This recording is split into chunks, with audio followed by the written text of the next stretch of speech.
في نوع من الناس بيخليك في الأول تحس إنه مميز وواثق من نفسه، لكن مع الوقت تكتشف إنك دايما الغلطان ودايما المقصر.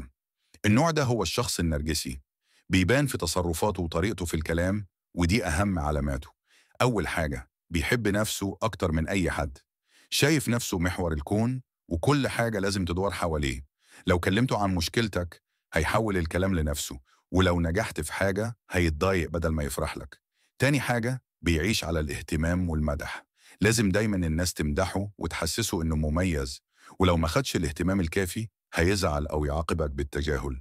تالت علامة، ما عندوش تعاطف حقيقي، ممكن يبان عليه إنه متفهم لكنه في الحقيقة مش حاسس بيك، هو بيتعامل عشان صورته قدام الناس مش عشانك.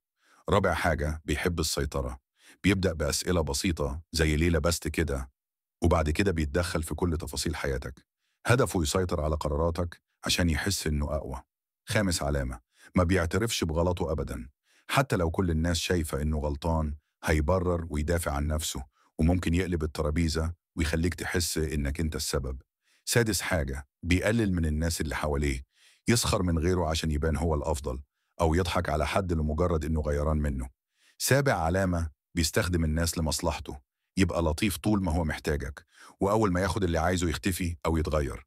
ثامن حاجة، عنده وجهين، بره قدام الناس مثالي لكن في الخفاء شخص تاني تماما، يضحك في وشك وبعد دقيقة يتكلم عليك.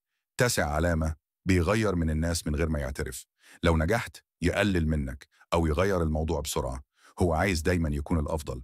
عاشر علامة، بيخليك تشك في نفسك، ينكر كلامه أو يقلب الحقائق، وده اسمه التلاعب النفسي، عشان يخليك تفقد ثقتك في نفسك وتبقى تحت سيطرته.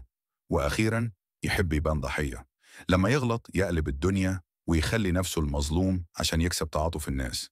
وفي النهاية، النرجسي شخص متعب جدا في التعامل، صعب يعترف بأخطائه أو يتغير لأنه شايف نفسه كامل. لو في حياتك شخص نرجسي، احمي نفسك وحدودك وما تحاولش تغيره، لأن اللي بيحبك بجد مش هيأذيك نفسيا، هيقدرك ويحترمك زي ما أنت،